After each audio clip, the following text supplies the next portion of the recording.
As investors, as traders, we come into the stock market with a simple goal of beating it, of earning market-beating returns.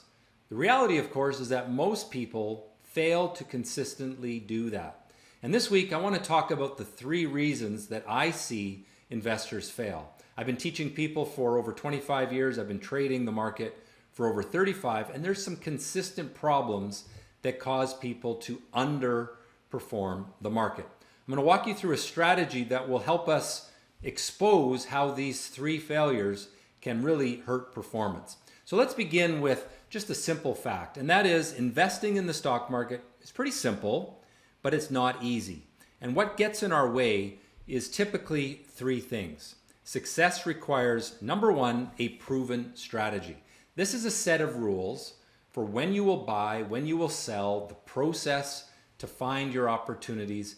And most people come into the market with a gambler's mentality. They don't have a strategy that they have tested and have proven. Now I'm going to show you a really simple strategy that we can use both as investors, as swing traders, as day traders, using a very simple concept that makes a lot of sense. The second thing that investors fail on, and this is really where most people fail after they've maybe been around the market for a year or so, and that is emotional control. The inability to follow the strategy comes down to our emotional attachment to money. We like to make it, we hate to lose it. And it's that emotional attachment that will cause us to make mistakes in terms of following the rules. You know, we all have fear and greed, the fear of missing out, the fear of losing, the greed to make big returns. And when you let those emotions creep into your decision making, you're going to make mistakes. The third thing is simple focus. If you don't have consistent effort, if you can't consistently apply your strategy, do the work, then you're just not going to achieve success. It doesn't have to be hard. You know, if you want to manage your retirement portfolio, you can do that in 15 minutes a week, but you have to do it 15 minutes a week. If you're a day trader, you probably want to trade at least the opening couple of hours of the session each day. You don't have to do it every day, I suppose, but if you're going to do it, you got to be there focused. You can't be trying to juggle other tasks because that sort of short-term trading requires a lot of focus. So it's real important to keep these 3 things in mind. And I'm going to walk you through a strategy in just a moment where we can identify how to do this. Those who fail to beat the stock market usually fail because they don't meet at least one of these requirements. It's really important to understand that having 2 out of the 3 is not enough. You must master all 3. Now, yes, in a hot market, in a bull market, everyone looks like a genius, but then they'll give all those gains back when the market normalizes because they don't have a sound approach to the market. Now, what I want to do next is walk you through just a simple concept for a strategy. We're going to apply it on the daily time frame for investing, but then I'm going to revisit this strategy at the end of the video for day traders and show you a stock on Friday made some good gains using this approach as well. So the key thing here is we want to buy strong stocks when they're on sale. I'll say that again because it's really important. We want to buy strong stocks when they are on sale. And one of the ways to ensure that the stock has upward momentum is go to my website, Stockscores.com, punch in the symbol of the stock you're interested in, and see if it has a sentiment stock score of at least 50. All this really means is that it probably has some upward momentum. It's not a stock that's showing a lot of pessimism in a downward trend, a stock that people dislike. You know, if you were going to paddle a canoe up a river, I've said this before, you're not going to paddle against the current. Go with the current. So find stocks that have a sentiment score of at least 50. 60 is actually better. That has the upward momentum. But we're going to use 50 for this strategy because the next rule is that we want the stock that makes a pullback after a strong period of gain. So when we look at the chart, we want to see a stock that had a really good run, maybe over a couple of weeks, and then makes a pullback. Now that pullback should not be more than 50% of the gain. So if I were to draw a picture, if the stock goes up like this, let's do that in blue, the stock goes up like this and pulls back, we don't want that pullback to be more than half of the gain before it breaks the pullback, which is our next rule. So it has a strong period of gain, it has some profit taking, a pullback of not more than 50%, and then it breaks the pullback. And then what we're going to do very simply is put our stop at the low of the pullback. So we're going to buy here, and we're going to plan to lose if it were to turn over and go back down. And that's where the emotional control comes in. And this is where so many traders fail, is they fail to take losses when the market proves them wrong. You know, as an investor, as a trader, I've done this a long time, you are always going to have bad decisions or decisions that are wrong. Not necessarily bad decisions, you might make the right decision, but still lose, and that's just part of trading. If you have a losing trade and it's not working and the market's proven you wrong, take the small loss, move on, move that capital into the next one, because it's just a numbers game. If you do 10 trades, if you're profitable 7 out of 10, you're going to do great in the market. But if you have 3 losers that are very big losers, then even 7 winners might not pay for those 3 losers. So let's look at a chart here, and I'll emphasize how this all works. So step 1 on this particular chart, we had this strong gain right here. The sentiment stock score was above 50, and then it pulled back for 4 or 5 days, and then it broke the pullback. So we're going to buy there, and our stop loss is going to be just below the low of the pullback. And you can see that this stock went for a really nice move to the upside. It happened here again. We had a pullback that was no more than half of this gain.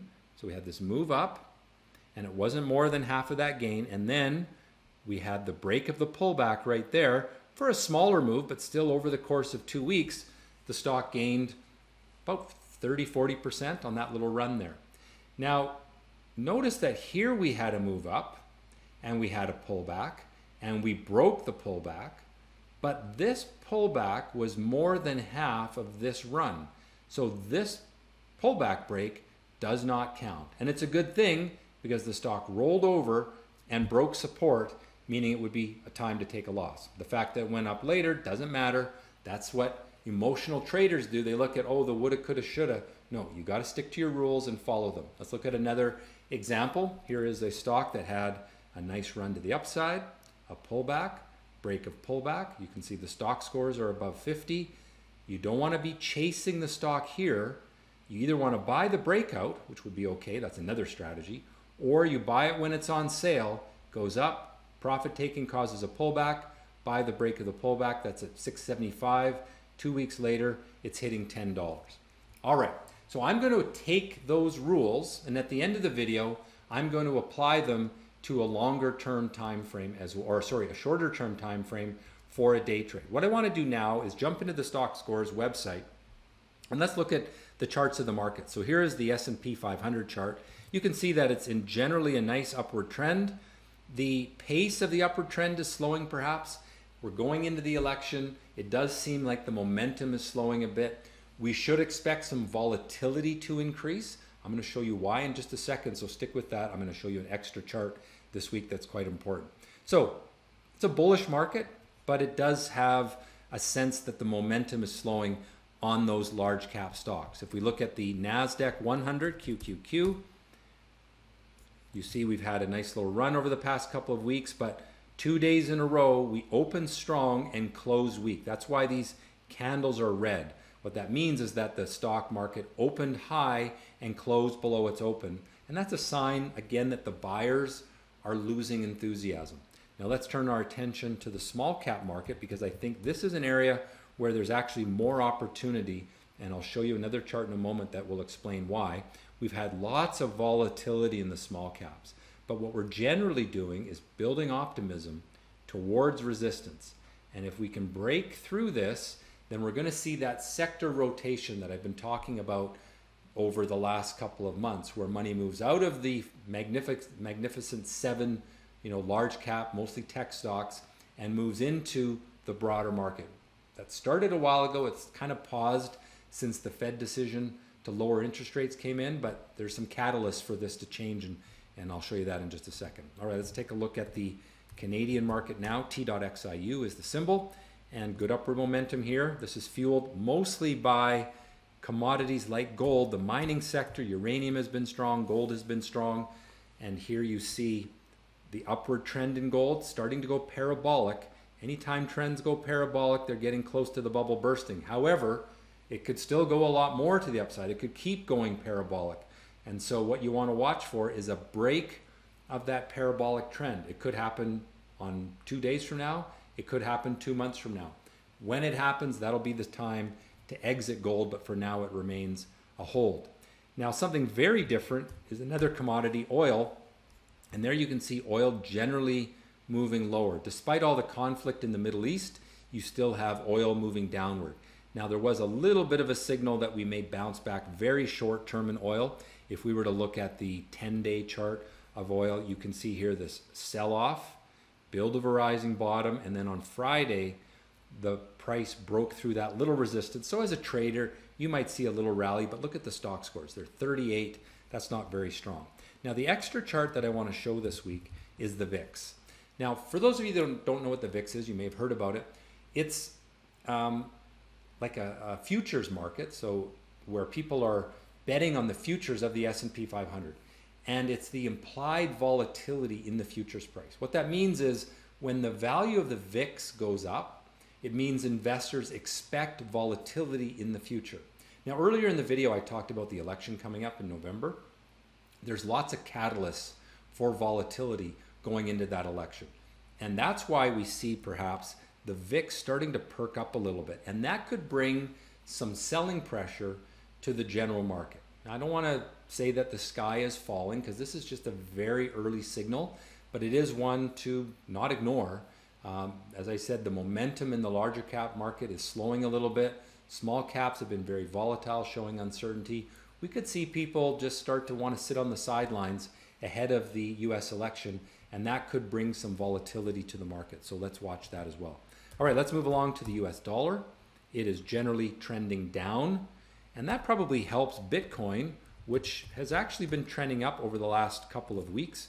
You can see this week it had pretty good gains, but it's still in this general downward trending. So short-term bullishness, if you were a swing trader, if we looked at this chart, you can see that there's general optimism in Bitcoin. But if you look at the 3-year weekly chart, you see that after a great run here, when we went parabolic, broke the parabolic trend there, and since that time, we've been in this downward sloping channel. So could we see another couple of weeks of upside? Sure. But would you want to take long-term positions here? I don't think so. I don't think the chart is appropriate for that. Really, the buy side is only for short-term trades. Now, the last chart I'm going to look at is TLT, because this is that important catalyst chart for perhaps strength in the broadening market. We could see volatility increase. We could see money flow out of those large cap tech stocks again. But where's it going to land? Maybe it's going to land in the small cap market. And one of the reasons it would is if we see the bond market start to move up again, which means interest rates start to come down. And the reason I say that is because this week, after almost 2 weeks of selling pressure, we see that the bond market actually broke the downward trend line on Friday, building a rising bottom. We could see this break to the upside next week, and that would be supportive for interest rate sensitive stocks. Small cap stocks, real estate investment trusts, banks, they're going to benefit from the bond market moving up, which means interest rates come down. Now, before I jump into my ratings, I just want to remind you that Stockscores has a free weekly email that goes out. You can register for it right here. Again, it's free. Just click on See More and you can register there. We also have some events coming up, some 1-hour classes if you want to learn how to retire early with some of my investment approach. If you want to be more of a trader, we have some free webinars on that as well. So you can all register for that at stockscores.com. But also, if you want to see the stock scores for any stock you're interested in, North American stock, you can bring it up, and there you can see the stock scores. You can see the line, see how Microsoft's stock score has fallen over the last few months when the upward trend was broken, and Microsoft has been an underperformer since then. So it's a real simple indicator that can help you do better in the market. So here's my ratings then. I'll go through them quickly. For US large cap, still bullish, but losing momentum. NASDAQ and small cap, neutral on both time frames, although I do think the small caps have the potential to start to break out to the upside. Canadian stocks still bullish, gold still bullish, oil bearish in the short term, neutral in the long term. Same for the US dollar. Bitcoin, I've upped my rating in the short term to bullish, but neutral long term. And bonds, bullish on both time frames. All right, at the top of the video, I explained a strategy where we buy strong stocks on sale. We can do that same thing with day trades. We can find the strong stocks of the day, don't chase them, wait for them to go on sale, and then buy the breaks of pullbacks. And so here is an example from Friday's trading. This stock was trading abnormal volume. That's why I was watching it. And it went through a few cycles where it has a strong gain. Don't buy up here. Wait for the pullback, and there's the break of the pullback. It goes up. Don't buy up here. You're coming to the party late. Wait for the pullback and the break of the pullback for that next leg up. Real simple concept. You have to sort of overcome the normal emotions of what humans feel. And that's one of the great challenges, one of the lessons that you have to overcome is not succumb to the fear of missing out. When does that fear of missing out strongest? When the stock's been going up for a while. When is the desire to buy a stock the lowest? When that stock has been going down for a while. But that's when you want to be a buyer. Buy strong stocks when they're on sale, not when they're expensive. Hope you've enjoyed it. If so, click on the subscribe button. I want to get the subscriptions higher and higher. Half of you watching this video are not subscribed. It's free, so please hit that subscribe button. Click on the like if you enjoyed this video. Leave a comment, your thoughts on the market. What are we going to see before the US election? Love to hear your thoughts. Hope you've enjoyed it and trade well.